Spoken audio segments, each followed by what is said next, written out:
Welcome to Kevs Travel Stories. Each week I'll be bringing you a story from the weird and wonderful world of travel, a world that can change the way you see life and love and even the way we find meaning. Places that are iconic and sometimes surprising and even terrifying. So sit back and enjoy while we go on a magical mystery tour together.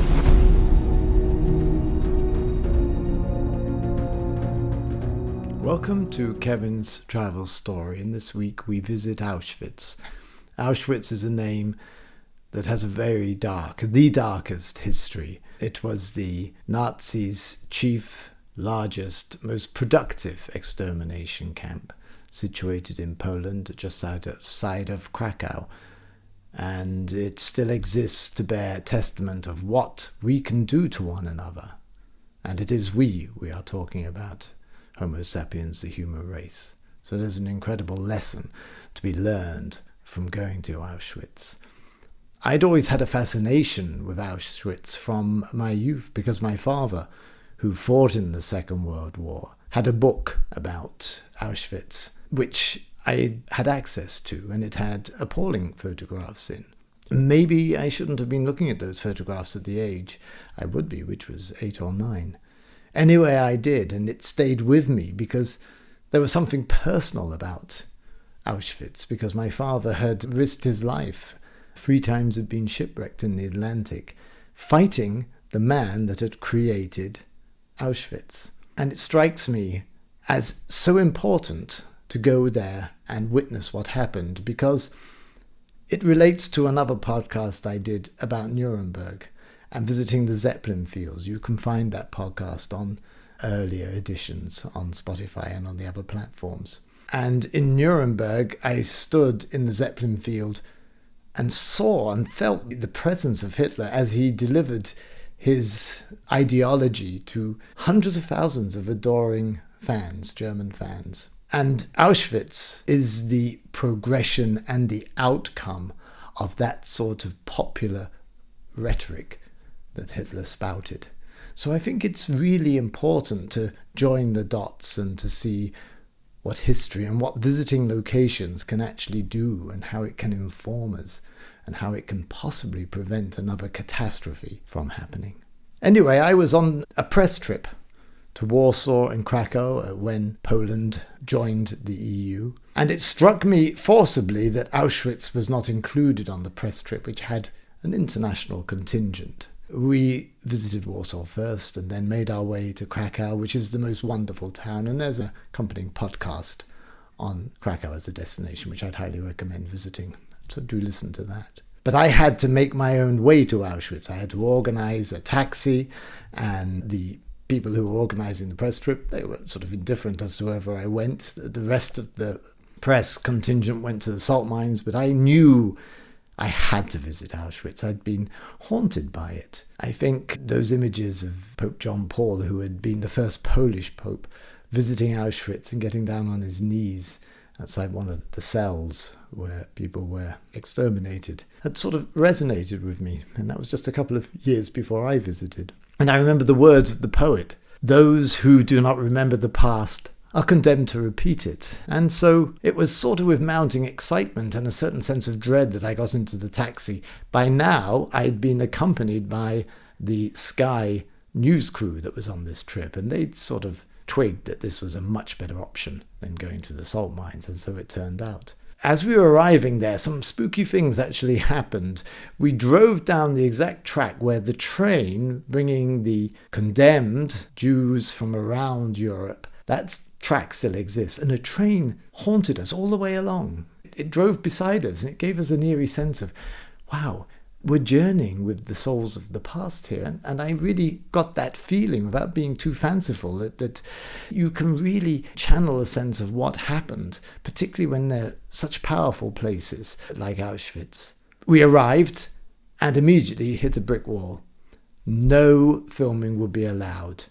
And there was a standoff because the Sky crew were not going to take no for an answer. Eventually the curator, the head man in Auschwitz, a head honcho, arrived, a wonderful man, a dear, dear man, a Jewish man himself in his 50s, and he decided to take us around personally. So myself and the camera crew, Ray Kennedy was the head journalist, and we went around Auschwitz 1. It's broken into 3 camps, actually. We first took some footage by the infamous railway which runs into the low building where all those that were condemned to die, and most people who went to Auschwitz did die under terrible circumstances where they arrived. Then we went into Auschwitz 1 through the gate with the infamous words, "Labour will set you free," which of course was a cynical lie, as was most of what the Nazis did and said to their prisoners. And then we saw the processing place where people were, up to 1943, everybody was photographed. And then their hair was shaved off, and the hair was actually sold and used in mattresses. The glasses, there was these huge museum cases flanked with glass, with mounds of glasses. But the most awful part was the display of the cases that the Nazis said to the people getting off these trucks, "Put your name on that and you can come and pick it after you've had your shower." And there was one in particular, a 7-year-old boy from one of the ghettos, and he chalked his name. He was expecting to come back and pick it up. And that was particularly poignant because my own grandson was of that age, and it's very difficult now when I look back and compare the two to think, wow, how would he have reacted to such lies from people who are going to murder you in a most horrible way? Anyway, we were then taken to some of the other horrors that Auschwitz will show you. And I don't want to overplay the horror, but I think it's important to be prepared for what you're going to witness.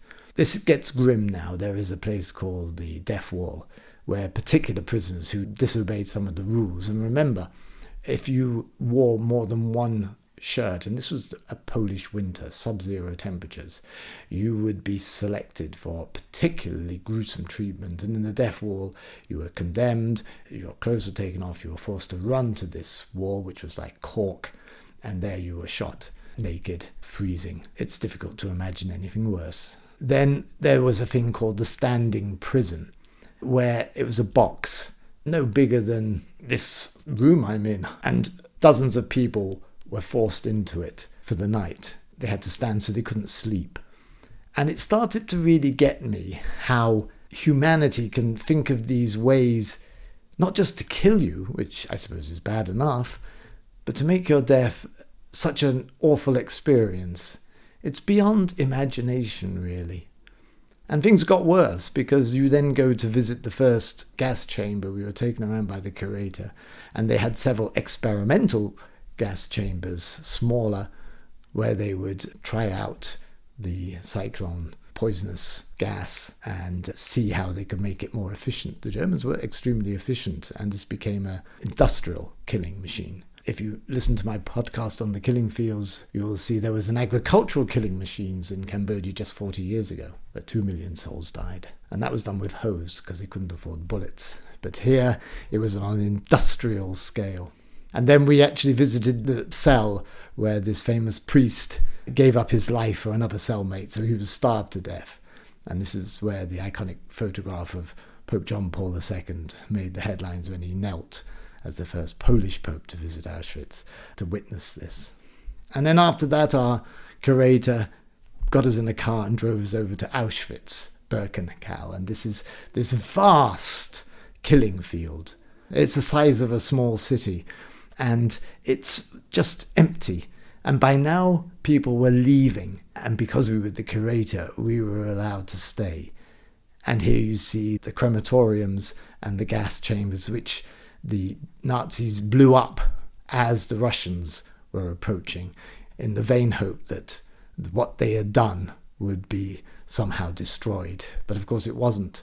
And we went and sat in the room, looked at the remains, and there's a small memorial there, but it's left as a witness of this crime against humanity. And I can remember putting my hands in the ground, and I picked up, and there was a piece of bone. And it just reminded me, a bit like the killing fields in Cambodia, it's very difficult to get rid of the evidence. Human remains, particularly bone, hangs around. And I actually had this in my hand, and I respectfully placed it back down and just shook my head. And it's a sort of a sense of disbelief. It's difficult to process this sort of thing. So night was falling, and we went back to the exit, and we said goodbye, and left with a sense of sadness and sort of a brooding discomfort. We met the other journalists who were a very jolly form, and it's interesting to see how you can have these profound experiences and then life goes on. But it doesn't in a way. And I'm going to finish off my story about Auschwitz with the quote first from that plaque next to the gas chambers which were blown up. "Let this place be a cry of despair and a warning to humanity." And as I prepared this podcast, another piece of my personal history came back. The inspiration was my father, but I was making this next to my grandson, Kuba, who's 9 years old. And he reminded me of this extraordinary thing that happens on Twitter, that the Holocaust Museum of Auschwitz posts a picture of one of the victims, and often they're very young. So every day you get a picture of a young 8-year-old who ended up in the gas chambers. And I looked at my grandson, beautiful child, as are all beautiful childs, and it caught me. And I think, well, this is personal, because he is no different to the children that were herded in with their mothers to be gassed. And I think what it made me think of is we cannot stand aside. We must make a stand, because what happened in Nuremberg in 1938 with Hitler's rhetoric played out in Auschwitz with millions dying in horror. And if we don't personally make a stand when we see things that are wrong, then history will repeat itself. And it's by going and witnessing places like Auschwitz that we make that stand and we change our minds. And I think that's where travel is more than important. It is essential. So thank you for journeying with me on this difficult journey. And if you feel that this podcast, this episode is useful, do share it. And if you can, I would visit the site of Auschwitz and just bear your own witness to what we can do to one another. Thank you for listening.